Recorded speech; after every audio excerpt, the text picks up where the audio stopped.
seseorang yang mengalami penyakit kencing manis ya, atau yang kita kenal dengan diabetes mellitus, itu sekian tahun kemudian sering sekali menderita keluhan yang disebut dengan neuropati diabetik. Ada yang keluhannya berupa misalnya luka pada kakinya yang tidak pernah membaik, walaupun sudah dikasih pengobatan yang boleh dikatakan maksimal ya, dengan pemberian antibiotik, dengan dibersihkan lukanya, dengan dilakukan debrainement, tetapi toh perbaikannya juga tidak maksimal. Kemudian ada seorang laki-laki juga bisa mengalami neuropati diabetik, walaupun keluhan ini jarang sekali diutarakan kepada dokter, yaitu berupa gangguan ereksi. Kemaluannya itu tidak mampu untuk melakukan ereksi sekian lama, atau sama sekali tidak mampu melakukan ereksi dikarenakan menderita diabetes sudah sekian tahun. Ada juga seseorang yang mungkin pergi ke klinik kesehatan karena rasa nyeri yang luar biasa. Jadi nyerinya tuh boleh dikatakan kalau skala 1 sampai 10 ya hampir 9-10 lah. Sampai seseorang itu harus dituntun untuk pergi ke klinik kesehatan. Bahkan kalau ditanya sudah menggunakan obat penghilang nyeri, tetapi nyerinya sama sekali tidak mengalami perubahan.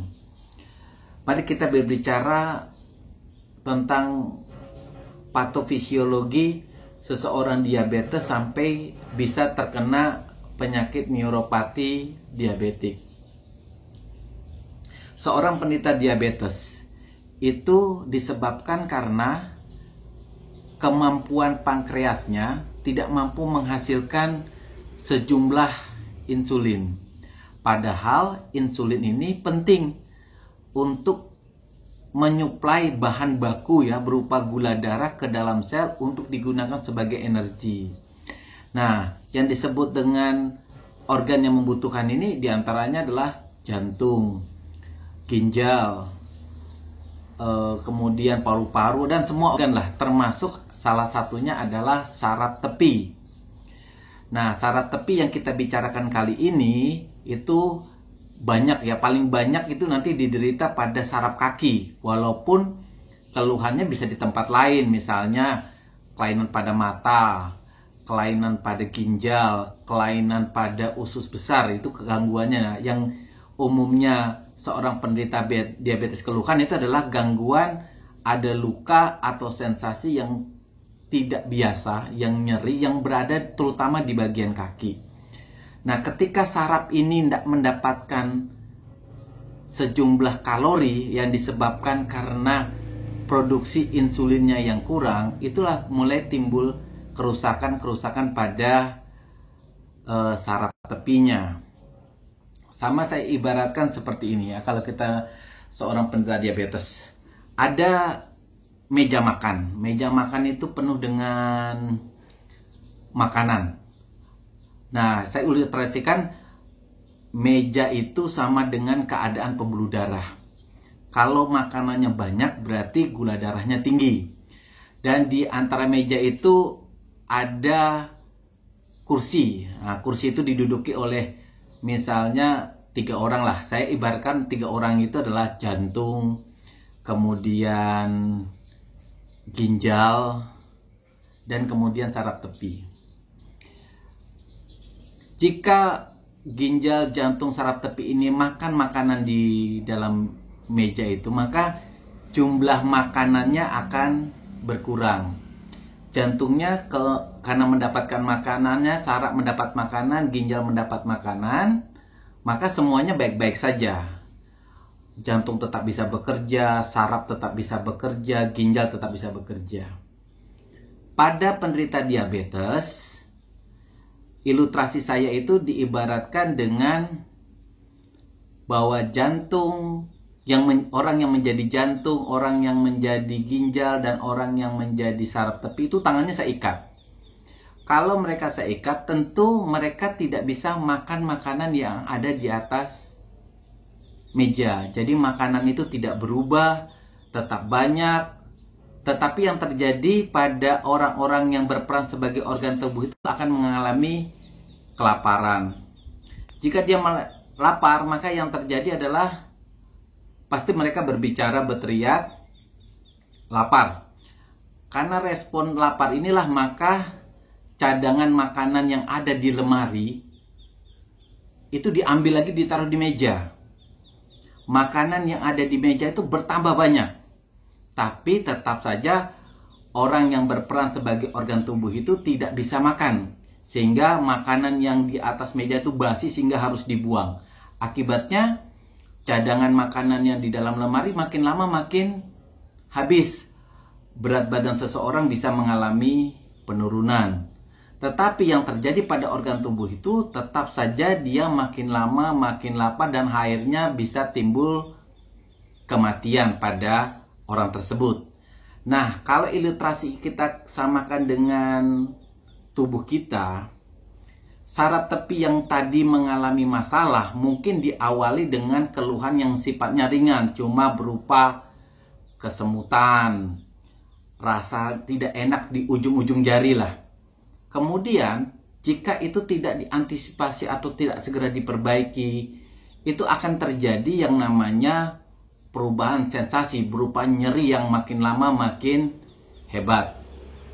Nah, nyeri yang hebat itu suatu hari ketika kita tidak lagi mengantisipasi, artinya tidak memperbaiki keadaan gula darah kita, maka yang akan terjadi adalah mati rasa. Jadi saraf sensorik pada daerah kulit kita itu akan mengalami mati rasa.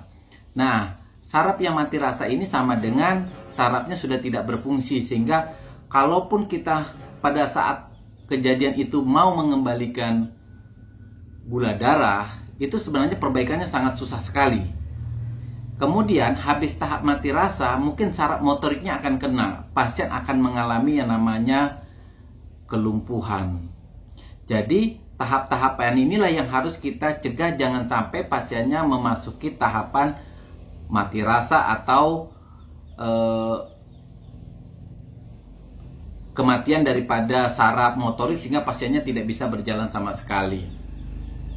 Nah, yang terjadi pada orang-orang dengan gangguan neuropati diabetik itu adalah sarafnya mengalami kerusakan karena 3 hal. Pertama, sarafnya sendiri tidak mendapatkan nutrisi berupa gula darah yang merupakan sumber energi. Dikarenakan apa? Karena pada perintah diabetes itu produksi insulin endogennya, yaitu insulin dari dalamnya itu berkurang. Kemudian pada pasien-pasien diabetes itu juga mulai terjadi yang namanya arteriosklerosis, yaitu pengerasan pembuluh darah. Pengerasan pembuluh darah ini mengakibatkan 2 hal. Pertama, darah yang mengangkut oksigen tidak bisa mencapai jaringan. Yang kedua, nutrisi pun tidak bisa mencapai jaringan, sehingga jaringan yang jauh seperti misalnya kaki itu akan mengalami gangguan, ya. Salah satunya adalah sensori. Nanti kalau misalnya terkena luka sedikit saja bisa menjadi luka yang besar karena aliran darah ke perifer itu sudah sangat tidak bagus. Sehingga seseorang yang mengalami neuropati diabetik harusnya dilakukan tindakan pencegahan. Mungkin peribahasa yang mengatakan bahwa lebih baik mencegah daripada mengobati ini pas untuk dilakukan pada pasien-pasien dengan diabetik. Karena kalau ibaratnya kalau kita sudah mengalami diabetik, sudah fase mana apapun, itu sukar sekali untuk kembali ke seperti semula. Jadi pengobatan pertama adalah cegah sedini mungkin kenaikan gula darah. Jadi penderita diabetes harusnya memang sejak awal mengendalikan gula darahnya dengan cara apapun, baik diet, olahraga, obat-obatan maupun dengan suntikan insulin. Yang kedua adalah lakukan perawatan kaki. Ya, kalau kita lakukan perawatan kaki maksudnya seorang penderita diabetes tuh harus lihat kakinya setiap hari, harus setiap hari. Apakah ada luka, apakah ada tanda-tanda misalnya kok luka yang nggak sembuh-sembuh, ada infeksi atau tidak. Kemudian bersihkan luka ya, bersihkan kaki juga. Bersihkan kaki setiap hari walaupun tidak ada luka, harus bersihkan. Terutama yang sudah memiliki perubahan sensorik ya, perubahan rasa, misalnya sudah ada kebas atau nyeri, itu harus dibersihkan. Karena apa?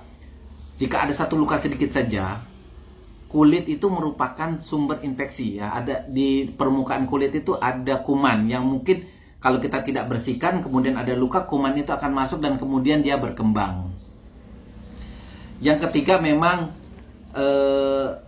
kontrol gula darah ya. Kontrol gula darah sedapat mungkin untuk mencapai target HbA1c di bawah 7 dan gula darah puasa harus di bawah 100. Kemudian untuk menghilangkan rasa nyerinya, mungkin karena nyerinya terus-menerus, pasiennya takut menggunakan obat penghilang nyeri, takut karena ginjalnya rusak katanya.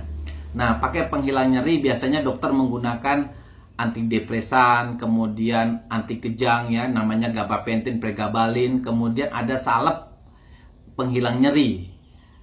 Itu digunakan untuk simptomatik, untuk menghilangkan nyeri, tetapi pada dasarnya untuk menghilangkan nyeri agar keberhasilannya jauh lebih bagus adalah sedapat mungkin mencapai HbA1c di bawah 7 dan gula darah puasa di bawah 100. Demikian rekan-rekan topik kita tentang neuropati diabetik, atau boleh dikatakan keluhan nyeri, sensasi nyeri yang terjadi pada saraf tepi yang sering terjadi pada pasien-pasien diabetik. Jangan lupa subscribe, like, dan kasih komentar. Terima kasih.